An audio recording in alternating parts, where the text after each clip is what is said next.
So Didier, I just wanted to know something because obviously, I never played in Africa, so I wanted to know how is it to play in Africa comparing, obviously you used to play in the Premiership and playing in Europe, in France and everything. How will you compare that? There's a big difference in terms of the way we play the pitch.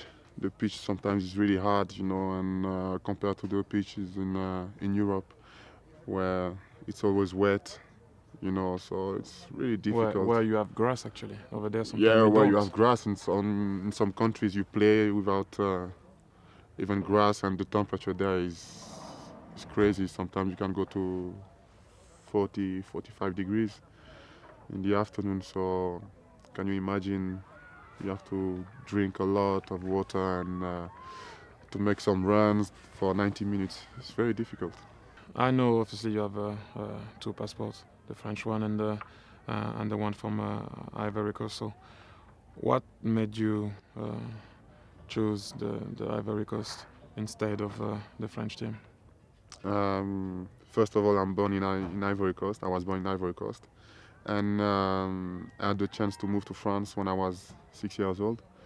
So I had both cultures, and but when I had to decide to play for the national team, my heart was more with the Ivory Coast. When you hear the national anthems, it's something crazy.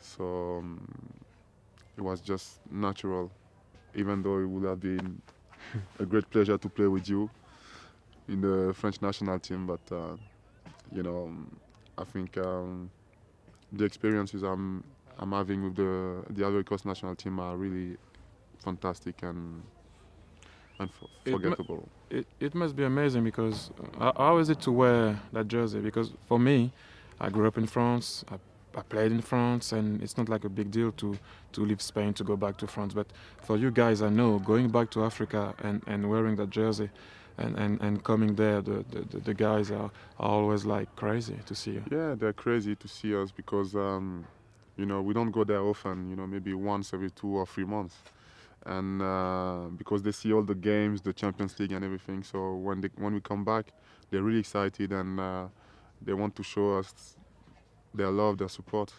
So it's really exciting. Must be amazing. It Must is. be amazing. It is. What do you think about um, the progress of the African football players? Because obviously you've been playing for such a long time and in different countries. But I think, well, DJ, I grew up in France. I was born in France, and you have a lot of African players in Yeah, France. yeah, yeah. The capacity, the quality is amazing. I think the only thing I was missing in Africa were the same thing that happened to Ivory Coast. Guillou went there, opened an academy, Yeah. and that's all the country needed. I think if a person can go there in every country and do the same thing and open an academy, the quality is here. Africa has everything, and look at Samuel Eto'o, look at you, look at I can name the whole squad in your team. You have amazing players playing for the best team in the world. Yeah. So the only thing you need is to have this kind of people coming over and try to teach the kids how to play football, because they have that gifted thing. They have that strict Yeah. mentality. Then after it's another thing, to put it on the field. So as I said, there's a lot of players here coming from this academy. Yeah. Yeah, I think, as you know, Guillaume did a great stuff with the academy for the Ivory Coast player. That's why now, with the help of you guys also who are not at the academy, Ivory Coast is such a great team. I think if some guys come from Europe and come in Africa and do the same thing, that will help a lot, and that's always a plus. When you look at the players who came out of that academy, they are all playing for the best team in the world and performing well.